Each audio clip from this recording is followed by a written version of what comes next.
नमस्कार. शुभदा विद्यालय यूट्यूब चॅनलमध्ये आपलं मनापासून स्वागत. आज आपण इयत्ता 7वीच्या वर्गाचा गणित विषयाचा तास घेणार आहोत आणि या तासाला आपण गणिताची द्वितीय घटक चाचणी परीक्षेची प्रश्नपत्रिका आपण उत्तरासहित सोडवणार आहोत. ही प्रश्नपत्रिका आपल्याला चालू शैक्षणिक वर्षासाठी नक्कीच उपयोगी ठरणार आहे. मित्रांनो, आपण नवीन असाल, अजूनही चॅनलला आपण सबस्क्राईब केलं नसेल तर चॅनल सबस्क्राईब करून बेल आयकॉनवर क्लिक करा, म्हणजे नवीन व्हिडिओची नोटिफिकेशन आपल्याला सहज मिळेल. त्याचबरोबर यासारख्या इतर विषयांच्याही प्रश्नपत्रिका आपल्याला हव्या असतील तर आपल्या चॅनलला सबस्क्राईब करून बेल आयकॉनवर क्लिक करा, म्हणजे नवीन व्हिडिओची नोटिफिकेशन आपल्याला सहज मिळेल. आपल्याला हा व्हिडिओ उपयोगी वाटत असेल तर व्हिडिओला लाईक करा आणि आपल्या मित्रांनासुद्धा शेअर करा. इयत्ता 7वी, विषय गणित, द्वितीय घटक चाचणी. प्रश्न पहिला, रिकाम्या जागा भरा. 5 गुणांसाठी 5 रिकाम्या जागा या ठिकाणी विचारलेल्या आहेत. 1. चौरसाचे क्षेत्रफळ बरोबर बाजूचा वर्ग. 2. वर्तुळ कंसाने केलेल्या केंद्रीय कोनाचे माप हे त्या टिंबटिंब मानले जाते. 3. विशाल कंसाचे माप बरोबर 360 अंश. 4. रास बरोबर मुद्दल अधिक व्याज. 5. बंदिस्त आकृतीच्या सर्व बाजूंच्या लांबीची बेरीज म्हणजे त्या आकृतीची परिमिती असते. त्यानंतर प्रश्न दुसरा, सोडवा. 1.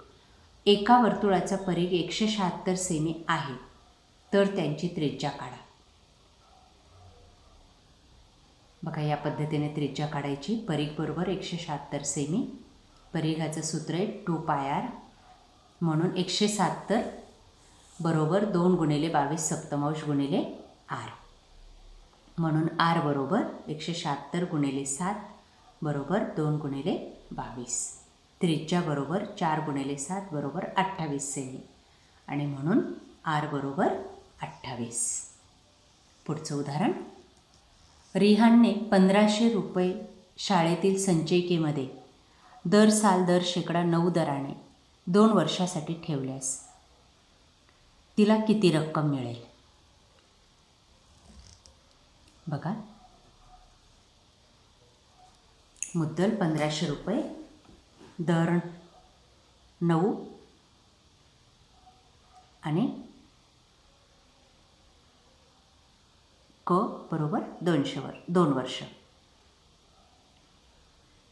एकूण व्याज मुद्दल गुणिले दर गुणिले कर बरोबर भागिले 100 बरोबर 1500 गुणिले 9 गुणिले 2 भागिले 100. 15 गुणिले 9 गुणिले 2 भागिले 100 बरोबर 135 गुणिले 2 बरोबर 270. म्हणून 270 रुपये हे व्याज आणि रास बरोबर मुद्दल अधिक व्याज, म्हणून 1500 अधिक 270 केल्यावर उत्तर येतं 1770. म्हणून रिहानाला 1770 रुपये व्याज मिळाले.